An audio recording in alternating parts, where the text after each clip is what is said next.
All right, Todd here with Jeep Speed Shop. Here we have our 2014 Jeep JK Unlimited Rubicon that we did all of our testing for the Hemi. So this one's CARB legal. This is when we did our testing for the CARB legal part of our emissions deal for our Hemi conversions. So it's got a 5.7 truck Hemi. I think it's got an HP 70 and a 241 non-Rubicon case. So this Jeep has gone through a lot of changes over its life. We don't really talk about it very much because it's kind of a test mule that we use that has just kind of been in the background, you could say. So we're going to use it maybe this year. We're going to try, and we're going to talk about this in the future here, but we're going to try to take this Jeep to SEMA for 2026. This one, and we'll talk about the others. There's going to be a couple more that are going also. Just to talk about our Hemi conversions, CARB legal part, and we're going to actually wheel this one. This thing's never been four-wheel. We never went four-wheeling in this thing. It's been to the drag strip though, and it's did 13s in the quarter mile. It's been driving. It's when we tested doing the 8-speed behind a 3.6. We did a lot of testing with that, and then we pulled that all out and then put the truck Hemi in it and did a bunch of testing with that to get that smog legal. That was a process that we had to go through, and so this one has to stay around because it's a test mule for that. So I think we're going to start using this one now for a little more heavier duty service. So with that all said, talk to Metalcloak. We're going to put their long arm system in it, and we're going to try it. So, because this Jeep, and I'm going to say stock, but it's not. It's not stock because it's got the Dana 60 axles I built in 2009. That Liz's Jeep, the blue one, little 2-door. These were in it. So I built the axles for that little 2-door in 2009. So they got a Dynatrack center piece, but then the rest of it I made. So we put the tubes in, reed, inner, outer, it's king-pinned. It's got Dodge truck brakes. Yeah, and this axle has been beat up a little bit in the little 2-door. So, but we got rid of the 2-door. Kept the axles because I couldn't see getting rid of them. I wanted to hang on to them. So we put them in this Jeep. And this Jeep basically has no real lift in it. I mean, it's got the tie rods and the drag link that came out of the blue Jeep. And then we put a track bar in it. That's also Metalcloak because that's all we use here for lift stuff, really. All Metalcloak stuff. So American made. I mean, that's super important to me. And local, not far from us. I think they build some of the best stuff, like, you know, rare parts. We use rare parts too for all of our tie rods. They're also local to us, and they're also American made. Also really good company that we use. So this Jeep is gonna get a lift kit. So, and it's gonna be a twist. So, you know, we're gonna get rid of our Rubicon sway bar, and we use all of off-road only, you know, sway lock sway bars. So this is going to get a front and rear sway lock. I gotta tell you, those are so badass. So the best sway bars. I don't care what anybody says, you know, they are so cool. And we'll talk about why I say that, why they're so cool, because they're a dual bar. And I love them because they're air actuated, so you can turn them on and off at any time you want. And this big bar in the rear of a JK is like, makes this thing a road handler. So really makes a big difference. So, you know, and I'm not gonna run coil springs in the back. I'm gonna run airbags. So that's what our black Jeep is, our 2011. It has airbags in the back, and so Steve helped me with that too at Off-Road Only. And we put something together, and I just now have to make it work in this Jeep.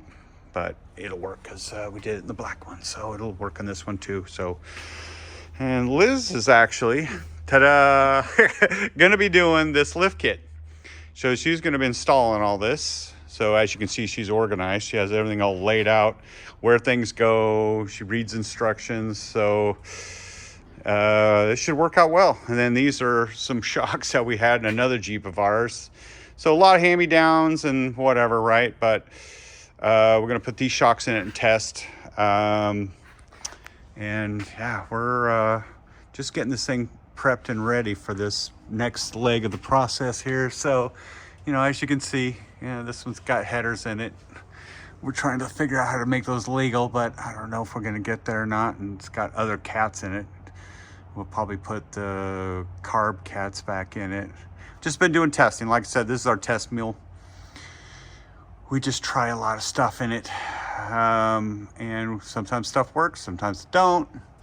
And, you know, it's better to test it on me than everybody else. So this Jeep here is just one of our test deals here. So, and as you can see, it's just all the rear half is stock. It's got Hutchinsons that came off of my red two-door, but it's got Dana 60 in the back. Also, I built 2009, worked with Dynatrac on that. So we used their center chunk and then put in the axles and put everything together. And at that time I did a semi-float, wish I didn't, wish I would have done a full float.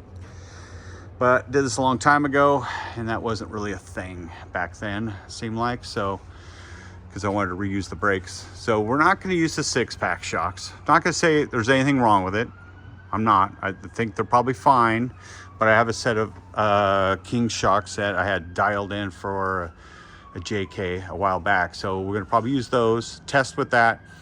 And if that don't work, then we'll go to these. So these are brand new, and so we'll go back and forth to see who works better and what works out for us. So yeah, this is gonna be a thing because we are not gonna run coil springs in the back. So it's gonna run airbags, full airbag, no coil springs. This is our relocation that we do when we do a Hemi swap. And I don't know about this tailpipe, if it's gonna work. It will work with the lift, but it's not gonna work with the gas tank. We're probably gonna add a gas tank. So we're gonna probably take all this out, and then we're gonna put a dual tank system in it. So we're gonna run the main tank, and then we'll add a secondary tank.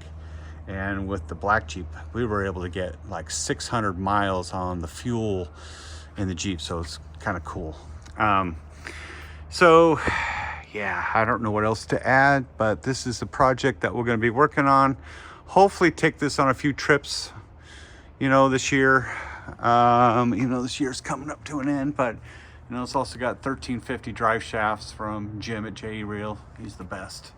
Those guys are the best for drive shafts. So like I said, it's just running a 241, you know, HP 70, all truck, you know, Hemi stuff.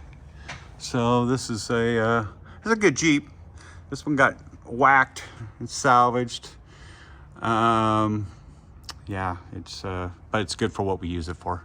And then we're gonna do a lift, and then I gotta cut that track bar bracket off. That's not gonna stay. That's got to go. So, and then I don't know if we're gonna go with Hydro Assist or not. I don't remember if that's what I bought for a steering box, because we're in a big bore box. I don't remember if I bought one that was ported or not.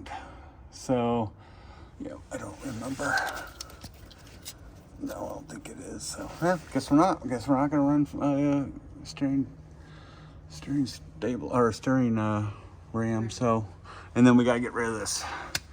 That is not gonna work. We're running this to try it. It's got the cooler from a JL. That's not gonna work because that hits right here. So we're gonna do a TRX. Liz has it right there. We're gonna try that, see if that fixes that problem. Part number. Yeah, there is the part number. This thing is ching though, man. I tell you, Chrysler is very proud of that piece. So, but yeah, no, we're just getting going on this project, even though it's been around our shop for, I don't know, 5 years or so. Just don't really talk about it much. You know, this Jeep never really gets much feedback and so on. So, all right, well, first leg of this project. Whoo, here we go. Jeep Speed Shop out.